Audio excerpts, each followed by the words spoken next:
एकैछिन यो भिडियो हेरौँ है त अनि कुरा गरौँला।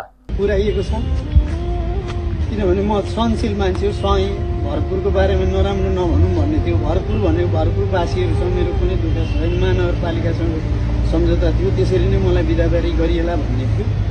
तर मैले 5 वर्ष आएर कमेडी क्षेत्रमा सँगसँगै लागेका माग्ने बुढा र धुर्मुसको कथा हेर्नुहोस् त कस्तो भएको छ। अहिले माग्ने बुढा राजा बनेर बसेका छन् किनकि उनले नेपाललाई चाहिँ चिनिसकेका थिए। तर धुर्मुसले भने चाहिँ नेपालमा चाहिँ केही गर्छु, रङ्गशाला बनाउँछु भनेर चाहिँ अगाडि बढे।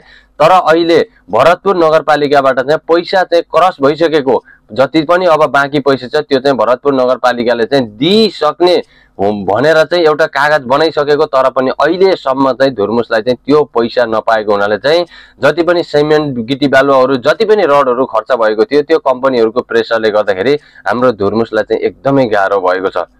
यदि नेपालमा केही गर्छु भन्ने हो भने एउटा न एउटा राजनीतिमा चाहिँ छिर्नै पर्दो रहेछ। नभएदेखि हाम्रो नेपालमा जति नै सम्पत्ति भए पनि न त रातको निद्रा न त दिनमा भोक हुँदो रहेछ साथीहरू। हेर्नुहोस् त।